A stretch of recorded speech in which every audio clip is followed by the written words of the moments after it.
point de vue sur l'autorité de régulation des marchés publics et la passation des marchés publics.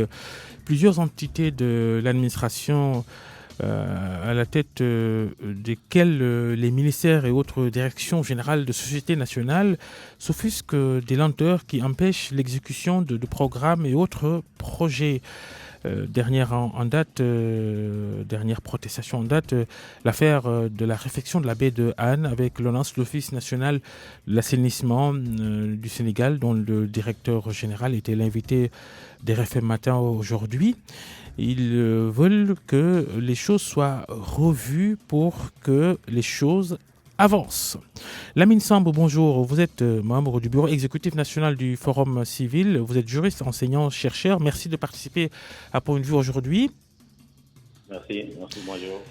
Vous êtes en compagnie de Mamadou Seck, c'est notre deuxième interlocuteur dans ce débat. Mamadou Seck, consultant en bonne gouvernance, directeur du cabinet Synapsis Consulting. Bonjour. Bonjour Babacar. Est-ce que les dirigeants sénégalais, même le chef de l'État, ils le dénoncent, les lenteurs dans la passation des marchés publics, est-ce qu'ils ont raison? Mamadou Seck. Oui, alors il faut d'abord faire l'historique un peu de ce nouveau code des marchés publics qui a été en fait une forte recommandation des institutions de Bretton Woods, Banque mondiale et Fonds monétaire international. Et ça, souvent, ce dictat-là renseigne à suffisance sur les difficultés que nous avons souvent à nous approprier certaines politiques que nous portons finalement. Nous les portons, mais nous avons du mal à les mettre en œuvre, à les porter, parce que fondamentalement, ça ne relève pas de notre bon vouloir. Maintenant, sous ce dictat-là, il y a eu tout un processus de consultation, de discussion, d'échange tripartite pour faire l'historique. C'était société civile, État et secteur privé, qui ont beaucoup travaillé et qui finalement sont arrivés à ce code des marchés publics qui s'est corsé. Bon, maintenant, il faut comprendre que ça relève aussi d'une politique de bonne gouvernance qu'il nous faut lutter contre la corruption, rendre plus opérationnelle la commande publique qui est passée de 500 milliards en 2007 à 2000 milliards en 2016. Vous voyez toute cette manne financière-là. Il faut l'organiser. Il faut forcément encadrer. Absolument. Les mêmes bailleurs de fonds qui imposent un code des marchés et en même temps, quand c'est lent, ils disent on ne finance plus, on est pressé. Absolument. C'est un paradoxe. C'est un paradoxe, mais ici c'est le paradoxe de l'opérationnel et du stratégique. L'opérationnel, c'est qu'il nous faut nécessairement mettre en œuvre à court terme pour arriver à des résultats. Le stratégique, c'est d'impulser des politiques publiques portées sur une vision.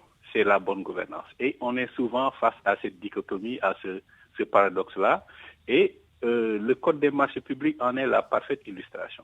Parce que dernièrement, d'ailleurs, le cri de cœur de la directrice de la PNA, c'était ça. On peut faire face à des pénuries de médicaments qui peuvent ruiner beaucoup d'efforts dans le domaine de la santé publique. L'eau, par exemple, l'accès à l'eau, c'est devenu stratégique. Un code public un code des marchés publics très contraignant peut arriver à des moments où on aura des difficultés à accéder à l'eau potable. Donc, c'est dire que finalement, il faut nécessairement, bien évidemment, un code des marchés publics, mais il faut les adapter aux réalités. Et surtout, il faut former l'administration à l'exploitation et à se familiariser avec ce code des marchés publics. Oui, Mamadou Seck. Lamine Samb, au Forum civil, le représentant au Sénégal de l'ONG internationale Transparency International, au Forum civil, qu'en pense-t-on quand on sait surtout que ce sont les recours d'autres soumissionnaires qui retardent les procédures? Moi, je pense que je suis tout à fait d'accord et je comprends M. Seck sur l'analyse historique. Mais moi, j'aimerais être beaucoup plus pragmatique, en fait. Le pragmatisme, c'est quoi? On a institué deux structures pour gérer les marchés publics, c'est la DCMT et l'ARMT, avec des compétences attribuées en termes de contrôle et en termes de régulation.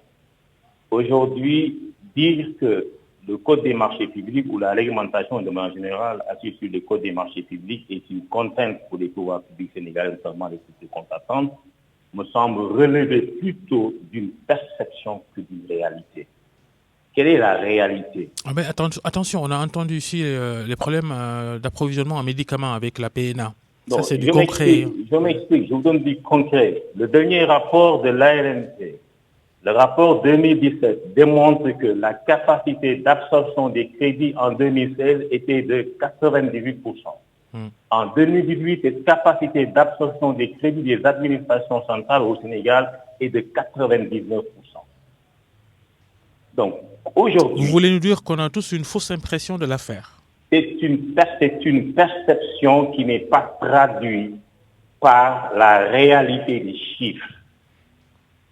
Et aujourd'hui, je suis d'autant plus à l'aise pour le dire que je suis membre du Forum civil. Et nous luttons contre la corruption, pour la transparence et la bonne gouvernance.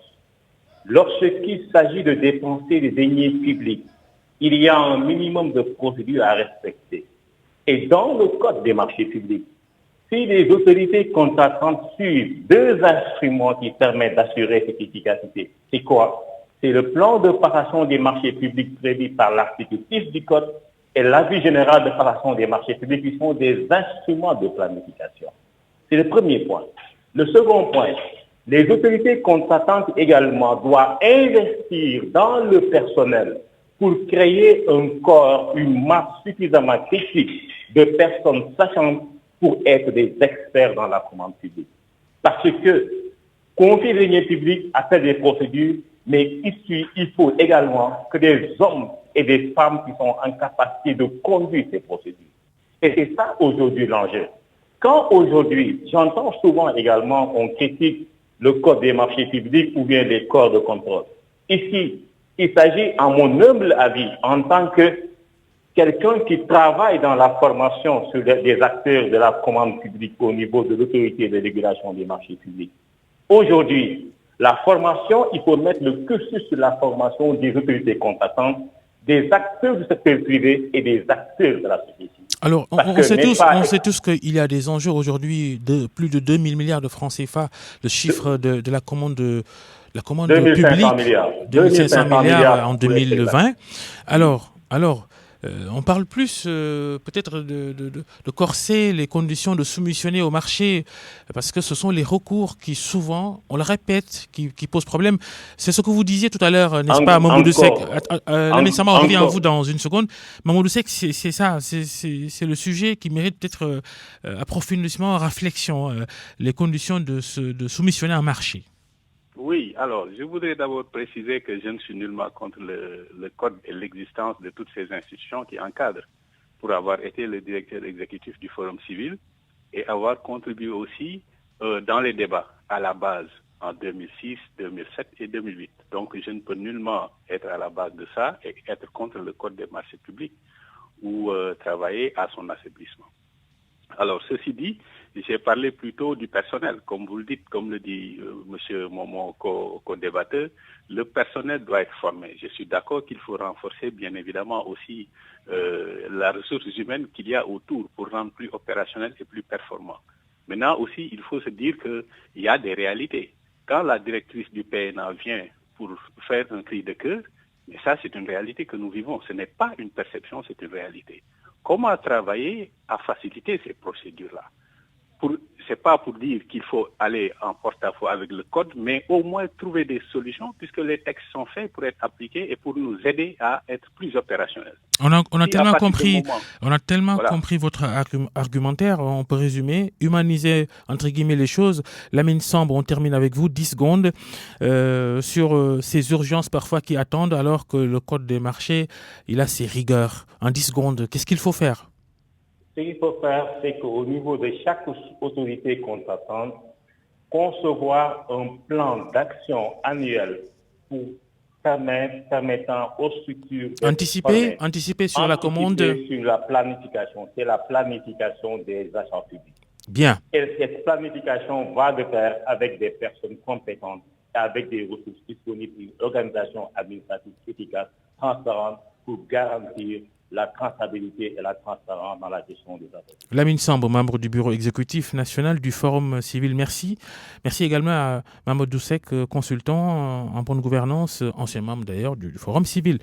On vous retrouve tous dans le grand journal de 13h tout à l'heure avec Elhadj Hassan Gueye. C'est la fin de cette édition. Merci à Laï Diop qui était à la régie, à la coordination, Pape Oumar Diaw et Elhadj Ndiogou Diène.